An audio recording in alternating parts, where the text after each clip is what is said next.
Welcome to the Stark Museum of Art's Lunch and Look on Audubon's Animals.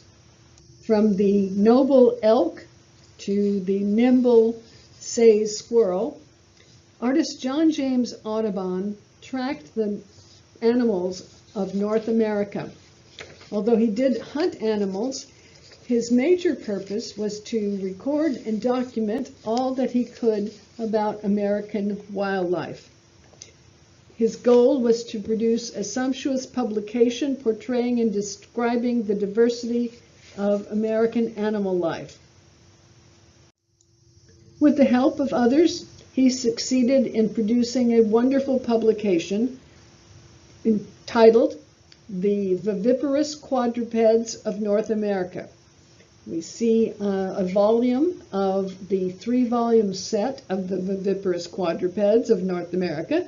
In the foreground of this slide, open to the swift fox, John James Audubon produced 3 volumes with 150 images, 150 plates or prints, as were called, in a folio size, showing the American wildlife in natural habitat, and you see also some of the prints in the background and a smaller size version of prints on the left.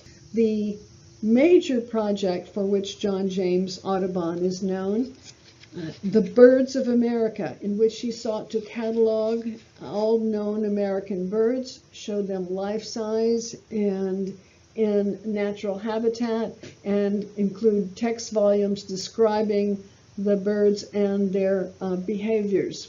We see here one of the double elephant folio size publications of the Birds of America in an exhibition with prints from the Birds of America in the background, and a large photo reproduction of a portrait of John James Audubon at the time of this work in the 1830s and going into the 40s. After completing his project on the Birds of America, he set out to do the same for essentially the title of the publication that resulted, The Viviparous Quadrupeds of North America, means the 4-legged animals that bear their young alive, essentially mammals, except for he ended up excluding a few species including whales and bats. He was increasing knowledge about what could be found in America, and his publication, although done in the 19th century, is still important for us today. Animals continue to be important in a number of ways in understanding our natural environment. We identify in many ways with animals, and we treasure our encounters with them. To understand what went into John James Audubon's project, it's important to see the cast of characters and understand how John James Audubon and his collaborators produced the wonderful publication that documented so many American animals. On the left, we see that portrait of John James Audubon in the 1830s. He was born in what's now Haiti. His father took him to France when he was a young child. He loved nature and drawing. He loved it more than being in a classroom, but he used his study of nature throughout his life. His father sent him to Pennsylvania in his late teens to manage properties that the Audubons owned in Pennsylvania and avoid conscription in the French military. It was there that he met and married Lucy Bakewell. They moved to Kentucky, and he had several business ventures, but was not successful as a businessman, faced bankruptcy, and determined that he would follow his own path of being a naturalist, an artist, and began on the birds of America and then later on the viviparous quadrupeds of America. Lucy Bakewell was born in England, and her father settled a family in Pennsylvania, which is where she met Audubon. As a wife, she supported him in his moves, and she taught school to bring an income. She raised the children. She bore 4 children. Only 2 lived beyond childhood, but they grew up to be very important in Audubon's career. And then after his death, she protected his reputation and managed the care of many of his works of art.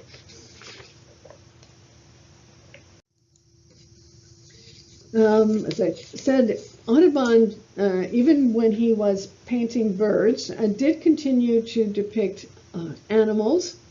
And one of his most famous images is that of an entrapped otter. This is a version done in maybe sometime between 1827 and 1830 in an oil painting. He primarily worked in watercolor, but he did do some oil paintings. And the entrapped otter was a subject that he repeated in several paintings. Scholars today think it maybe had personal importance to him and is in a sense kind of autobiographical, because we see not just the animal in its natural setting, but we do have the introduction then of a manufactured item, the metal trap that has entrapped the otter and causes him pain, and also seeming to show anger with his bared teeth and ferocious appearance.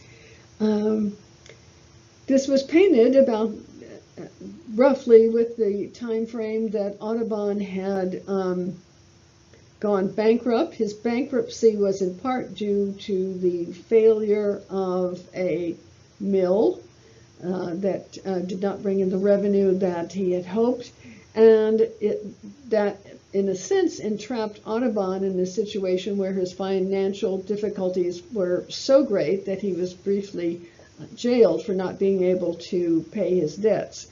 And the repetition of the otter image that seems to show great interest for Audubon can be thought to have a kind of bearing on how he saw himself, trapped by this mechanical object, in the case a mill, as opposed to a physical trap that the otter represented.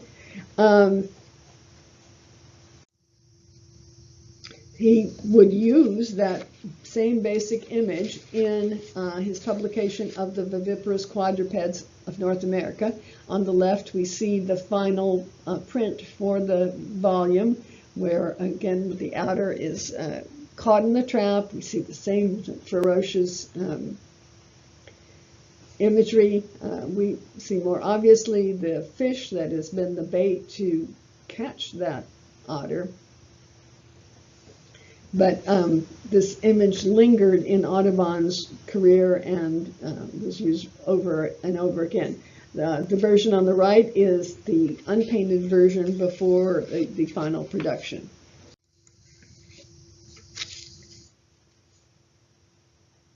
As they grew to adult age, the 2 sons, John James Audubon, John Woodhouse Audubon, and Victor Gifford Audubon, grew to be both artists in their own right and assistants and then managers of Audubon's projects.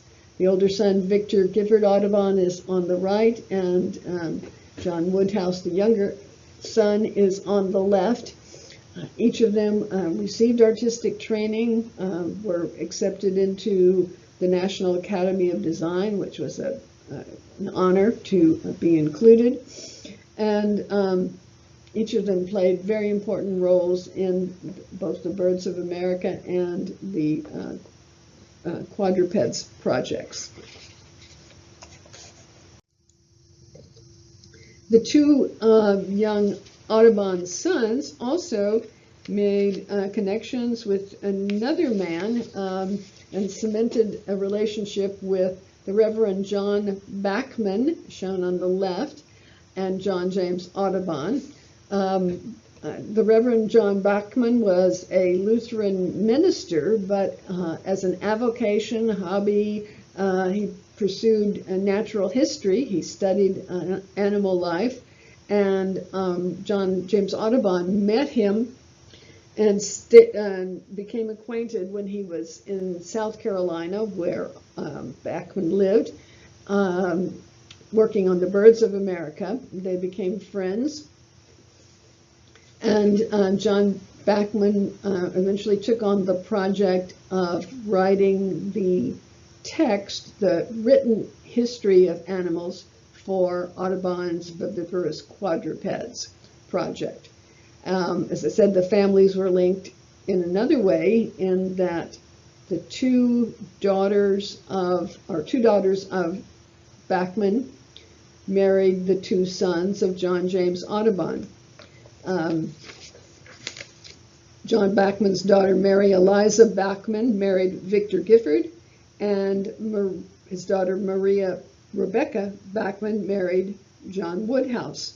And so the families had that long-term connection. On the right in the slide, you see Maria Martin Bachman, the second wife of John Bachman. She too contributed to the project of the Birds of America and to the quadrupeds. For the quadrupeds, most of her work seems to have been as an assistant to John Bachman in gathering and editing and proofing text for the publication. On the Birds of America, her contributions were more active even. She did drawings of some plants that Audubon used in Birds of America. She was a talented artist on her own, and we see on the left a drawing for one of the Birds of America that combines both her drawing of a plant and John James Audubon's drawings of hummingbirds. And then on the right is the final version as it appeared in the Birds of America. In addition to these family connections by birth and by marriage, in the production of the Viviparous Quadrupeds of America, it was necessary for John James Audubon to work with a printmaker, and he chose for this project John T. Bowen, a prominent Philadelphia lithographer and manager of a lithographic firm.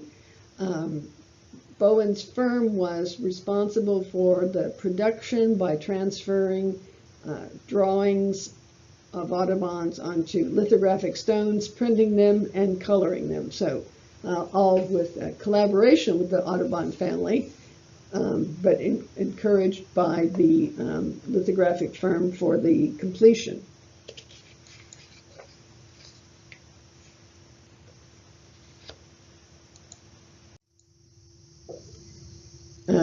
John James Audubon used other images that he had used in the Birds of America. He transferred them into the quadrupeds. We see that in this pair of slides. On the left, the barred owl image from the Birds of America, which includes a Carolina gray squirrel, which you see there. On the right of the print, somewhat shielded by leaves, but it is the squirrel is depicted as the prey for the barred owl. Then you see that same pose in the representation for the Carolina gray squirrel in the Viviparous Quadrupeds of America, and the image on the right-hand side of the screen. This particular print is torn because it was used by the lithographic firm in planning. The full version, as appeared in the Viviparous Quadrupeds publication, would of course been a full page. But we happen to have some of these working prints, and so I wanted to use that as well. You can see how John James Audubon repeated that pose of the Carolina squirrel. We're not sure. He's looking off to the left. We're not sure toward what. And he included a second version of the squirrel on the branch, the curving branch, in a different pose.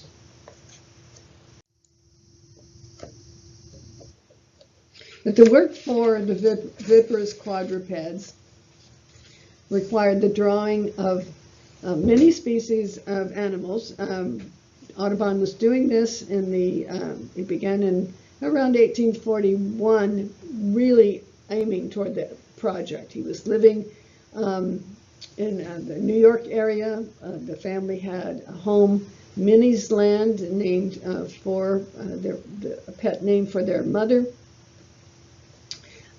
It was outside of New York City, although by now it is encompassed as part of New York City. It seemed to be out in the country. They had a large home with acreage, so Audubon was able to see animals living nearby and was able to gather specimens himself for making very carefully executed drawings showing the appearance of the bird, the animal, and showing some of its characteristic poses.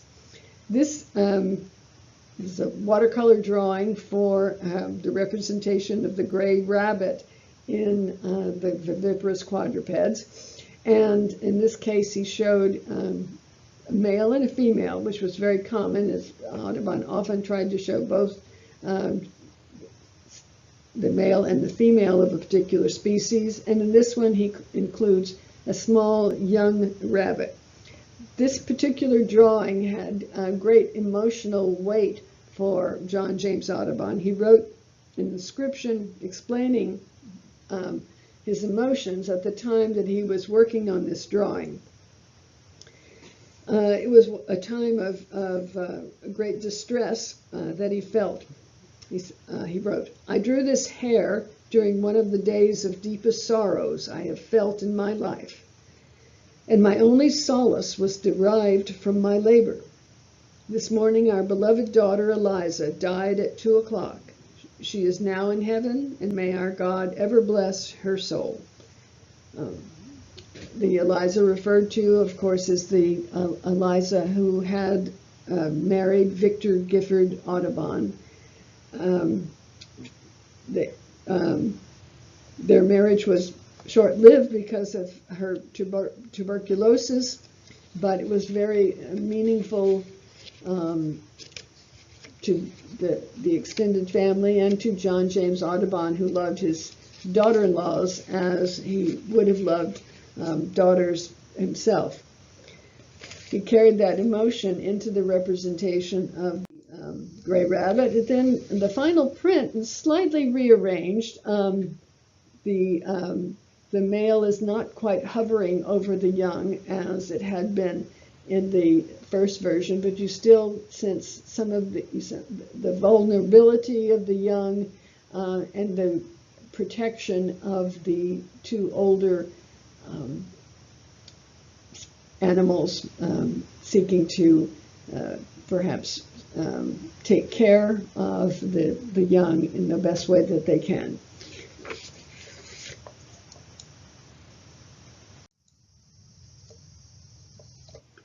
In this early period, John James Audubon did many squirrels and the small mammals that would be a large part of the publication.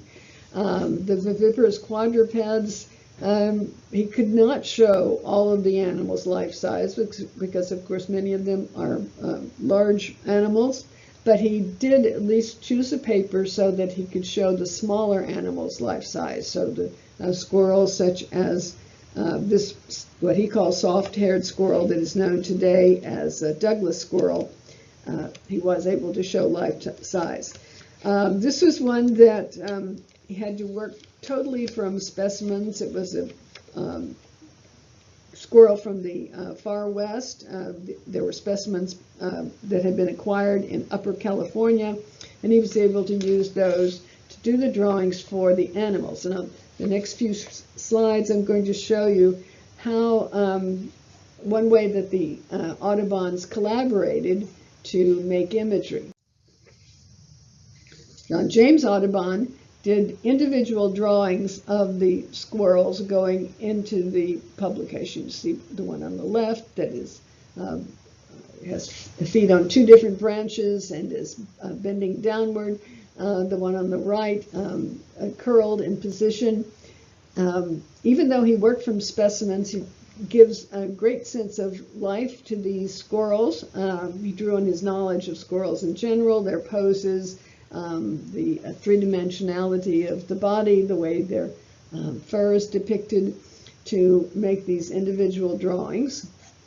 Then in this case, his son Victor Gifford did the background. He did the leaves and the branches of the tree,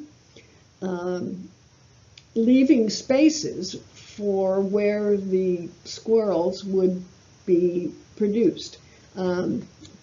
Sometimes the images would be put together, pasted, literally having images pasted into another.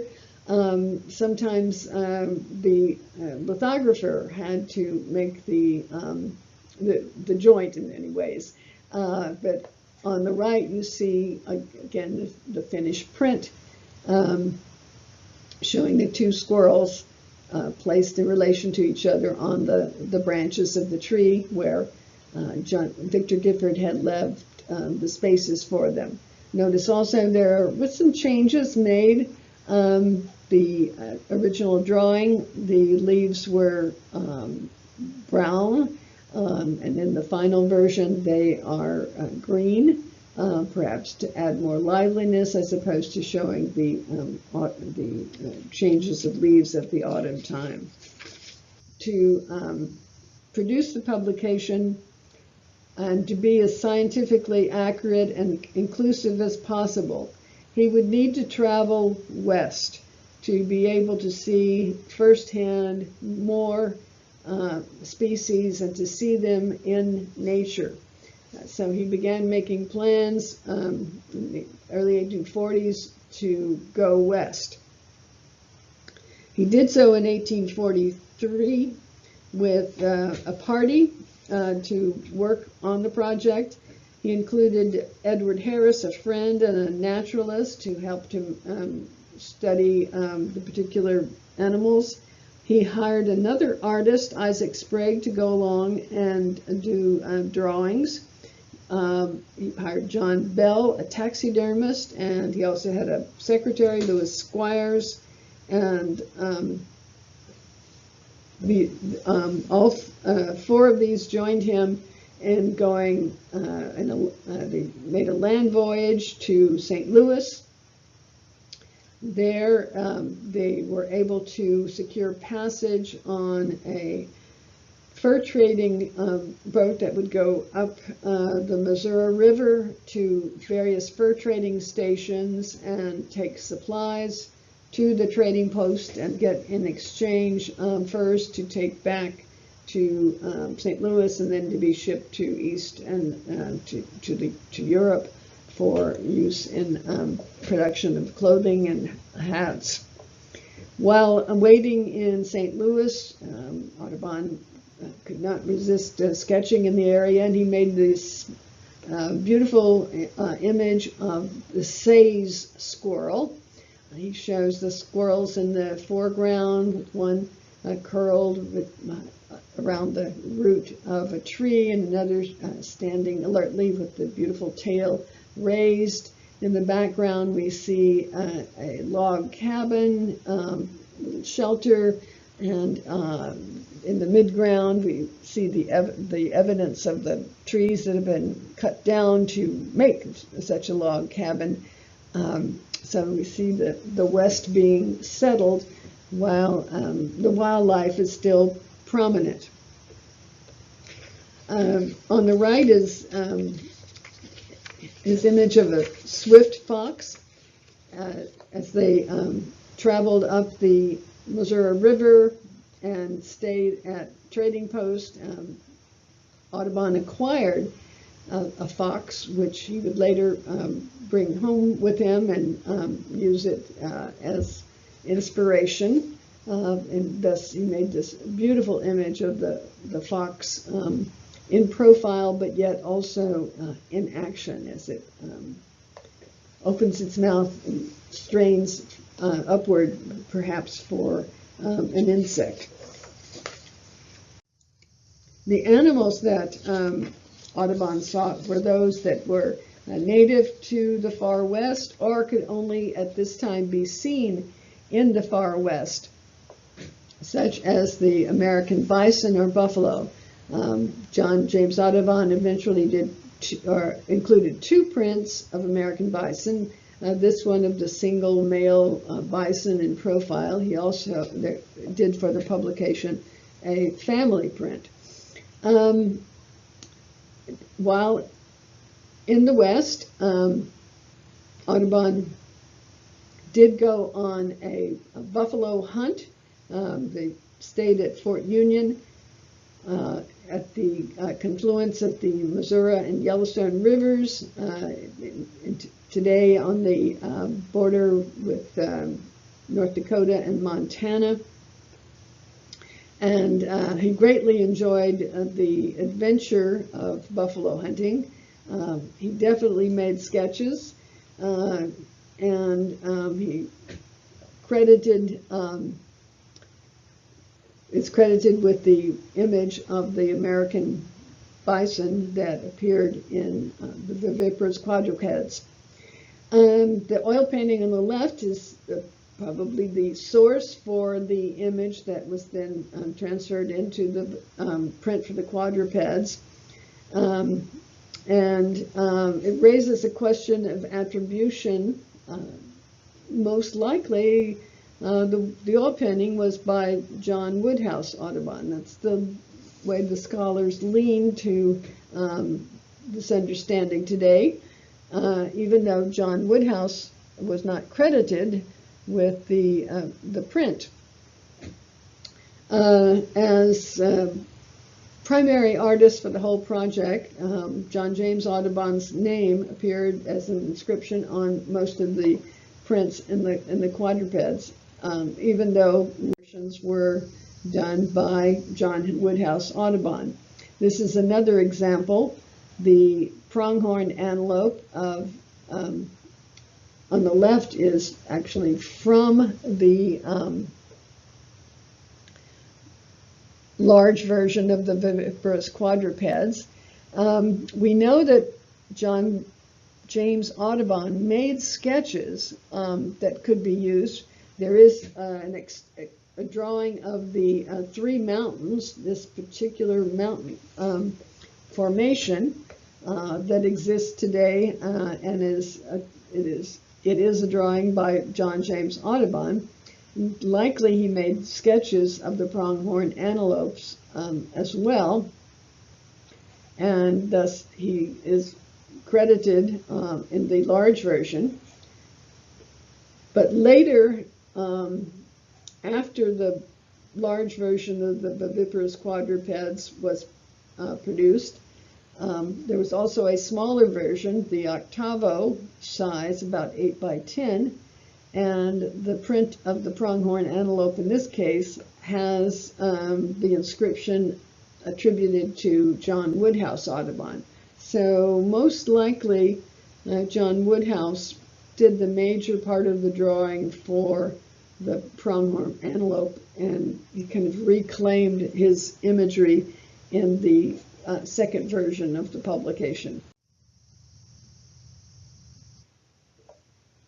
As John James Audubon enjoyed the American West and sought to portray animals, he could not resist also recording additional species of birds. And we see 2 prints from birds that Audubon found in the West while he was traveling, and added to his small version of the birds of America.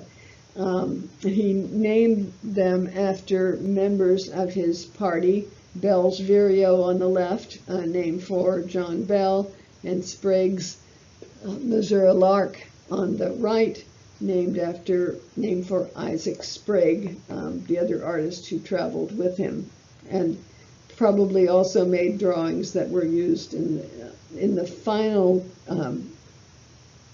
gathering together of the large version of the viviparous quadrupeds. This is a portrait of John James Audubon by his son John Woodhouse Audubon about the time that he returned from his trip to the West. And we can see that he's definitely represented as an outdoorsman, a naturalist, and his heavy coat with the fur trim. He's carrying a rifle, and we see him with long gray locks and a thick gray beard. So we're sensing both the informality of presentation, coming off of a long expedition, and the not so elegant representation of Audubon. And we also see his age, which is beginning to affect him. The journey was difficult, and Audubon was also experiencing issues of health. And so even though he continued to work on the quadrupeds, his sons began to take a more active part. John Woodhouse Audubon would eventually do about half of the images for the 150 print version of the viviparous quadrupeds of North America. And on those that he fully did, his authorship was indicated by the inscription, as we see here in the caribou or American reindeer, that was done totally by John Woodhouse Audubon. In this case, he is representing an animal that he had also hoped to see in person and to study in the wild. The Audubons had previously gone on an expedition to Labrador, where they reported seeing caribou or American reindeer, but never at a time when they could draw and study them to any extent. So most likely John Woodhouse later did the drawing for the caribou or American reindeer, perhaps based on specimens, perhaps based on mounted heads that he could have seen, and using his knowledge of anatomy of similar members of the deer family to show the convincing representation of the physical shape and presentation of the caribou. John Woodhouse Audubon also had to undertake another expedition to try to find additional mammals for the publication. He came to the Republic of Texas in 1845, going into 1846. Both he and his father had traveled to Texas in 1837, but he came back alone to try to find some of the animals that they needed for the publication, such as the red Texan wolf, which you see here in the print, a beautiful animal that John Woodhouse was able to see and sketch, and showing the animal sniffing the buffalo horn along the branches, along the banks of a river or bayou, recording that, therefore, an important species in American and particularly Texas natural history. He would later come to Texas in 1849 and go on to California. And some of that work may have influenced the viviparous quadrupeds, but most of his drawings from that expedition were lost.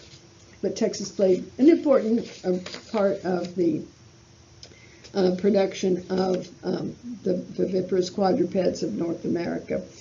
One of the animals that he sought was the armadillo, and there was great consternation over the fact that John James Audubon had difficulty finding a specimen while he was in Texas, and that seems odd today since they seem so ubiquitous to most of us and really serve as a symbol of Texas.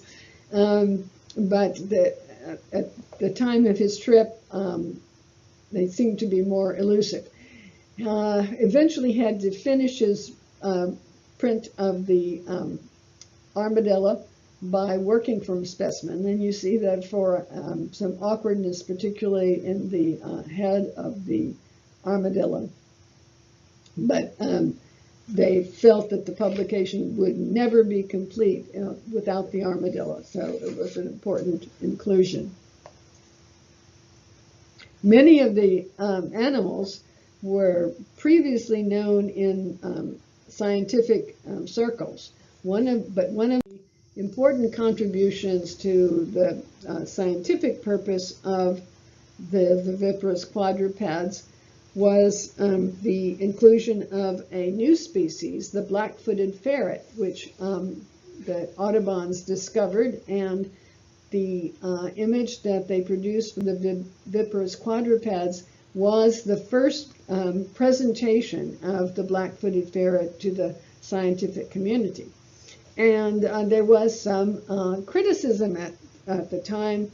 There were scientists who doubted that this was a unique species, but John James and John Woodhouse Audubon have been justified in their presentation by the acknowledgement of the black-footed ferret. It's a wonderful story because their image was important in preserving the appearance, although maybe not so much the habits of this particular ferret. The ferrets are known to eat prairie dogs, not so much go after bird eggs as John Woodhouse Audubon showed in this image. The black-footed ferret nearly went extinct. In fact, it was considered extinct in some circles until it was rediscovered a few decades ago in Wyoming, and has been bred in captivity to try to keep examples of the ferret alive, and some have been reintroduced back into nature. So it's been controversial throughout its lifetime, both from being discovered by Audubon and then nearly going extinct, but the black-footed ferret does remain as an important part of American wildlife. I've referred a number of times to the prints, and I want to share a little bit about the process for making the lithographs that went into the Birds of America, because it also introduces some more collaborators in the project.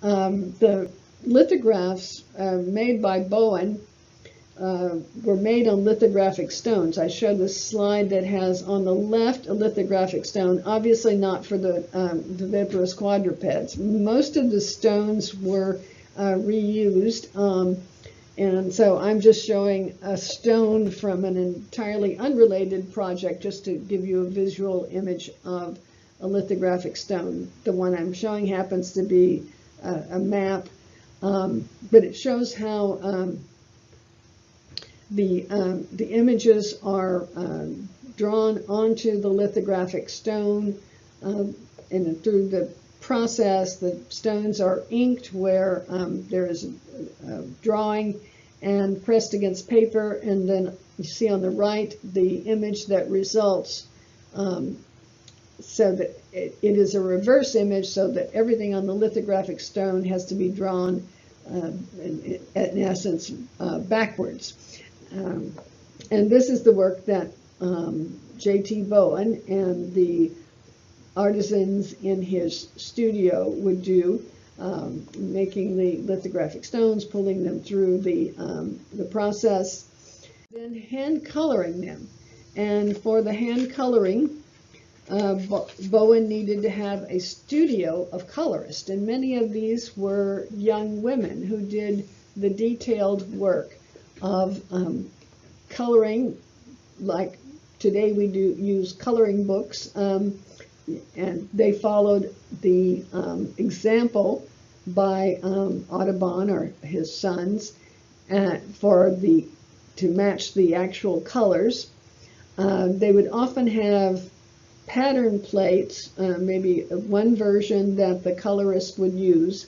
We have in the Stark Museum collection some of the prints that we do believe that are pattern plates. This one, for example, is a sheet of paper that has a print on one side and another print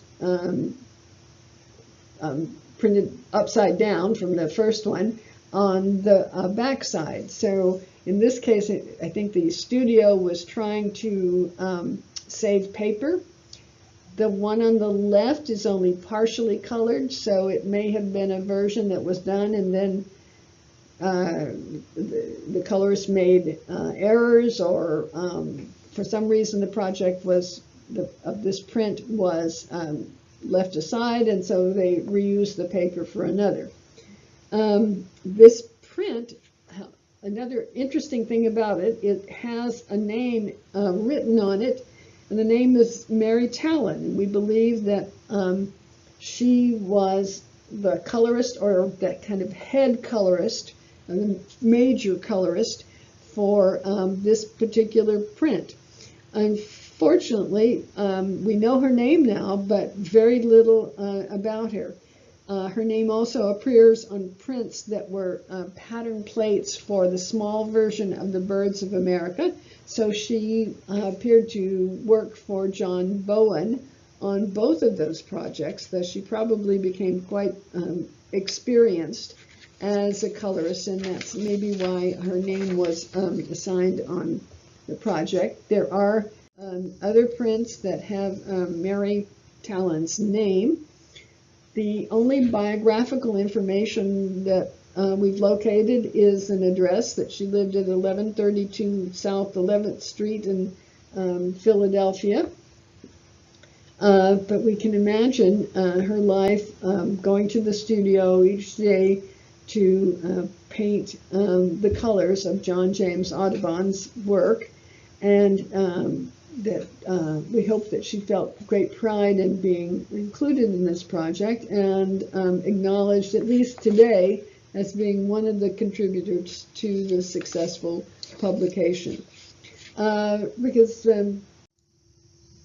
most possibly the colorist also received criticism on their works. We know that the Audubon family, John James Audubon himself and his sons, supervised the work, and throughout both the Birds of America in the large version and the small version and the quadrupeds, the coloring had to meet the standards of the Audubons. And this is one of the probably proof plates for the quadrupeds that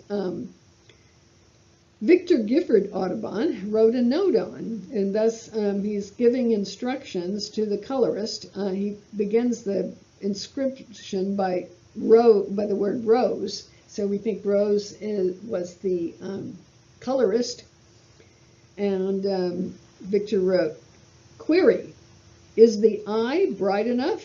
Question mark. No. Is the black strong enough along the illegible something something?" He went on to ask if the outstretched foreleg was correct. So he found several things in this that the colorist Rose needed to correct, and he seems to be a little abrupt in his questions. He concluded, please see to the above, VGA. So I'm sure the colorist is also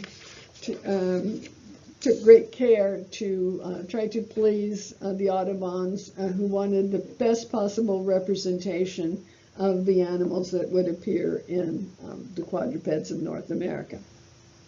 Now, in addition to producing the drawings for the animals and to gathering the information for the publication, the Audubons as well had to market their book. They did so by obtaining subscribers who would agree to purchase the prints as they were issued, just as one would subscribe to a magazine today. In the 19th century, you subscribed to buying the book, and it was issued in parts. This is the notebook that John James Audubon had, and included various things in it, but it included the names of subscribers to the publication. And this gave the Audubons the working capital to keep the publication going. And it also gave the purchasers the option to get in early and to acquire the prints. They would usually be sent out in groups of 5, and then after a sufficient number for the viviparous quadrupeds, that would be 50, then the purchaser would have them bound in a volume. But that's also why some of the cases why we have individual prints, maybe some that never got bound into a volume or were leftovers from the productions, and also some that could have been taken apart later. We can see the names of some of the people who signed up to subscribe to the viviparous quadrupeds. Daniel Wadsworth of Hartford, Connecticut, who was related to the Wadsworth Athenaeum Museum. Charles P. Choteau, who was part of the fur trading family, effective in the American West. He also had corporate organizations, for example, the Legislative Council of Canada for their library. It was very important to sell his publications to libraries and to learned societies. That way he would have the approval of those organizations, he knew that they would be saved and preserved in important libraries of the day. So much of the work of selling the publication fell to John James Audubon himself, and as well his sons to a lesser extent.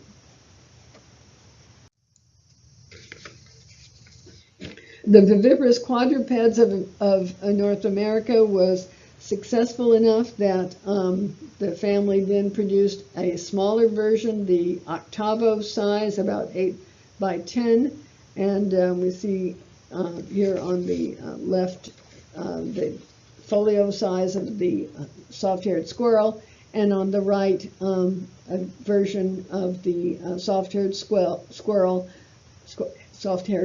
for the octavo version. And actually a late version, you see it's differentiated by having a pale blue tint as the background, and notice the leaves have been changed back to the brown of Victor Gifford's original drawing. So maybe Victor asserting himself back into the final presentation. The smaller version would be less expensive for the purchasers, and thus it meant wider distribution and John James Audubon was able to bring the publication to larger audiences. And of course, especially on the octavo versions, the Sons really completed the projects, and they added 5 additional prints of animals that had not been included in the large folio version. John James Audubon's publication of the viviparous quadrupeds of North America is not as well known as his publication of the Birds of America, but it's still an important contribution to the growth of knowledge about American animals and our understanding of the visual characteristics, and through the text some of their habits. The publication continues to be an inspiration for us today, both in increasing knowledge and enjoyment and artistic and aesthetic appreciation of the animals of North America. Hope you will come and see in person many of the prints and works of art that we have on view. Thank you for your attention today.